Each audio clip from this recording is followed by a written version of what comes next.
2023 সালের পিএসজি থেকে নেইমারকে বিশাল অঙ্কে দলে ভেড়ায় সৌদি আরবের ক্লাব আল হিলাল। সেই থেকে পেরিয়ে গেছে 18 মাস, কিন্তু চোটের কারণে বেশিরভাগ সময়ই মাঠের বাইরে থাকতে হয়েছে ব্রাজিলিয়ান এই তারকা। কত সময় বাইরে থাকতে হয়েছে তার একটা ধারণা পাওয়া যায় এই 18 মাসে আল হিলালের হয়ে নেইমারের মাত্র 7টি ম্যাচে মাঠে নামার হিসাবে।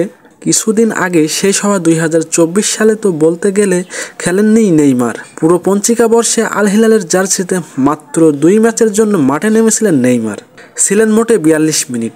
এই 42 মিনিটে খেলে কি পরিমাণ অর্থ ব্যাংকে ভরেছেন নেইমার সেটা জানলে চোখ কপালে উঠতে বাধ্য যে কারো।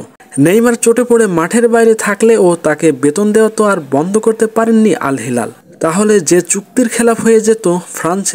ফ্রান্সের এক সংবাদ মাধ্যমের তথ্য অনুযায়ী গত বছর 42 মিনিট খেলেই 10 কোটি 10 লাখ ইউরো আয় করেছেন নেইমার, যার মানে প্রতি মিনিটের জন্য নেইমার পেয়েছেন প্রায় 24 লাখ ইউরো, বাংলাদেশি মুদ্রায় যা 30 কোটি টাকার উপরে। হিসাবটা যদি সেকেন্ডে করা হয় তাহলে আল হিলালের হয়ে 1 সেকেন্ডের জন্য 50 লাখ টাকার বেশি করে পেয়েছেন ব্রাজিলিয়ান এই তারকা।